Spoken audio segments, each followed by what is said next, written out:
guys, welcome back to my channel. Today is going to be the mid-year book freakout tag. This is a tag that I do every single year, except there have been past years when I didn't do this tag until November.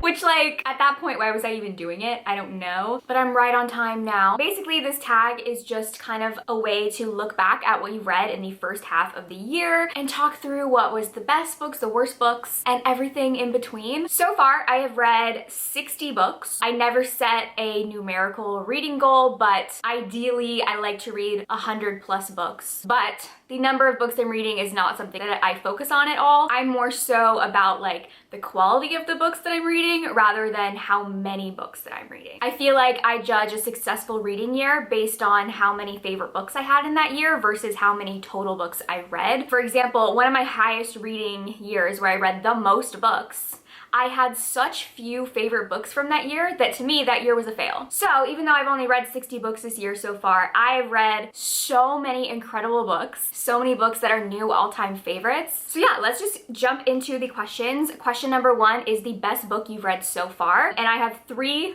answers for this.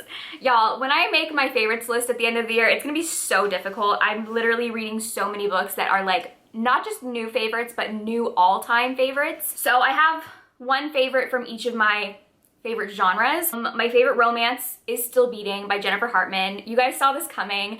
I don't think anything is going to top this. I'd be really shocked if something did. I've just never felt so strongly about a romance book before. So yeah, this is definitely my top favorite romance. Then we have my favorite fantasy, which is Sword Heart by T. Kingfisher. A very recent read, but a book that I am obsessed with, and I know that this is something that I'm gonna wanna reread all the time. I feel like it's gonna be like a comfort book for me. I literally have not stopped thinking about this book since I read it. And then we have my favorite horror, which is another recent read, and that is Slewfoot by Brom. I have not talked about this in any of my videos yet, although you guys should be seeing a reading vlog where I read this book coming out very soon. So you'll have to wait to know more of my thoughts on this, but yeah, these are definitely like my 3 favorites of the year so far. And I just realized they're all S's. Slewfoot, Sword Heart, Still Beating.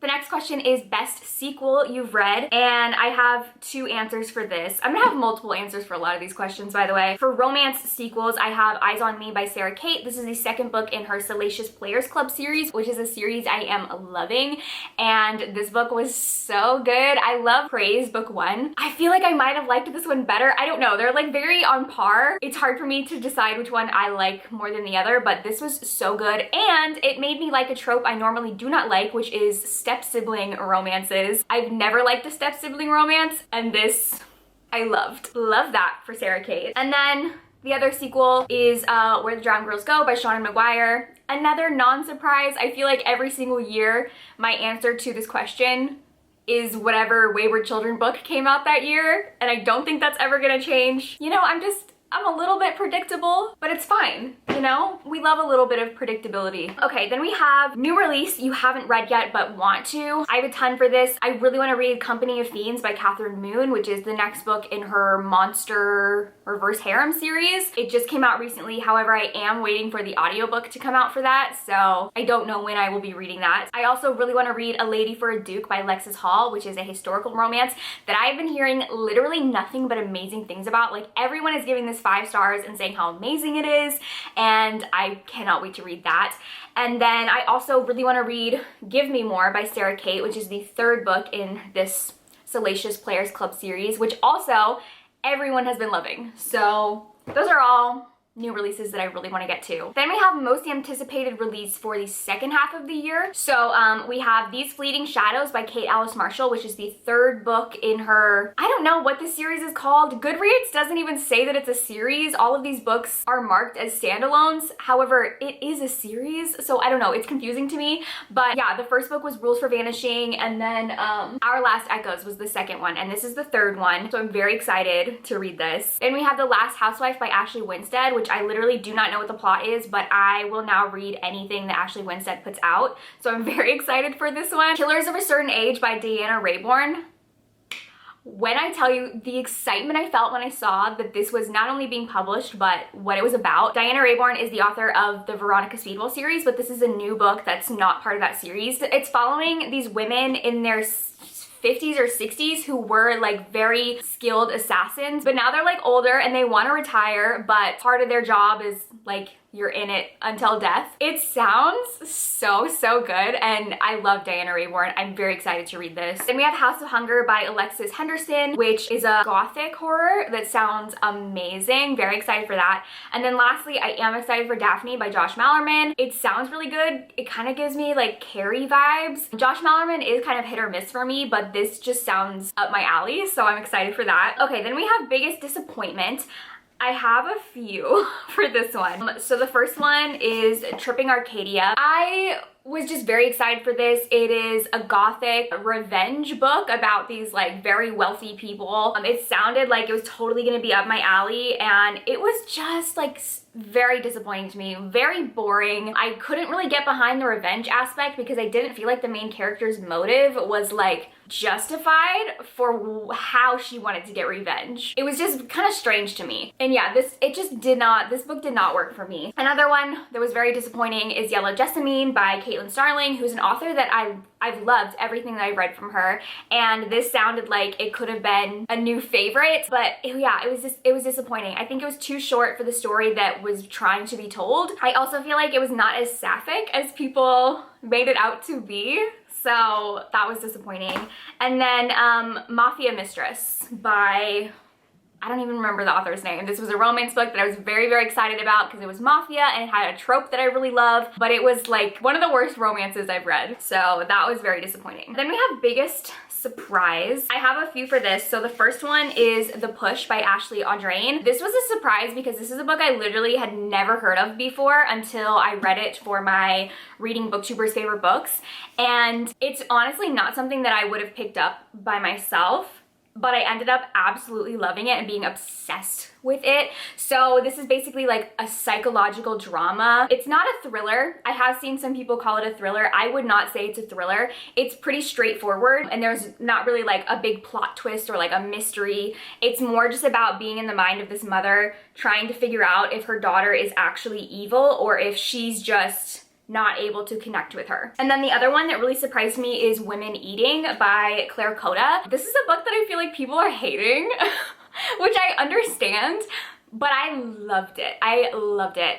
It's a vampire book. However, I would not recommend it to anybody who's looking for a vampire book, because what it's really about is this woman who is getting out of a toxic relationship with her mother. She's on her own for the first time and struggling with an eating disorder. And she just happens to be a vampire. And her eating disorder just happens to be lust for blood. But her being a vampire is really like not the plot of the story. And it's very like no plot, just vibes. I really love like very detailed character studies where there's like no plot, you're just in this character's head and it's like just their internal thoughts the whole book. So yeah, this is very surprising how much I loved it. 5 stars, amazing. But I don't even know who I would recommend this for. I really don't. Maybe if you like sad, depressing books, if that's a genre, I don't know. This is kind of an odd one to recommend. Okay, then we have my favorite new author, debut or new to you. So my favorite new to me authors are definitely T. Kingfisher. I've read a ton of books from her this year and I am reading even more, and I've loved almost every single one of them. Has been 4 or 5 stars and I'm just obsessed with her right now. Then also Sarah Kate is another author that I have been loving. And then my favorite debuts are actually The Push and Women Eating. These are both very surprising to me that they're debuts, and I also feel like they're very ambitious debuts because they're both very strange and kind of hard to pitch to people, but I loved them. Then we have newest favorite character. Definitely every single character from Sword Heart I loved. This cast is probably one of my favorite casts of characters that I've read in a long time. Then I'd also say Thimble from Legends and Lattes, who's like this little mouse rat creature who is a baker and bakes the most delicious sounding food. Then I also loved every single character from Nettle and Bone, but specifically Bone Dog, who is a dog who was reanimated and is just bones. There's Bone Dog right there on the book. There's another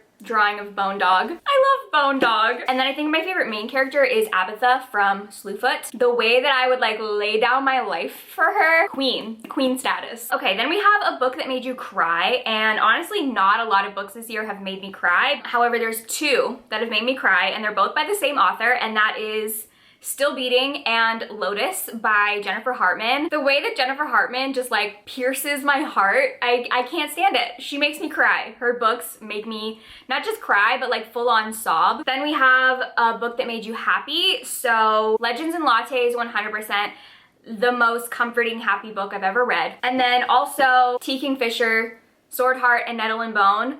These books made me so happy. They're both kind of like quirky casts of characters going on a quest. And it was just like the most fun. The most beautiful book you've bought so far this year, I would have to say, is Slewfoot. Brahm is also an illustrator, and the artwork in here is just stunning. Every single chapter starts out with like these really creepy but beautiful illustrations, but then also in the middle of the book are full page like color illustrations of all the characters, and it's just like, oh, I love it. It's so beautiful. But then also my favorite cover is Women Eating. I'm just in love with this cover. It is so beautiful. Like if this was a painting, I would 100% buy it and put it up in my apartment. What books do you need to read by the end of the year? Not really by the end of the year, but by September, I want to finish the Brutal Birthright series by Sophie Lark, and then maybe the Kingmaker series. I'm going to a signing where I'm gonna see her, so I would like to read as many of her books as possible.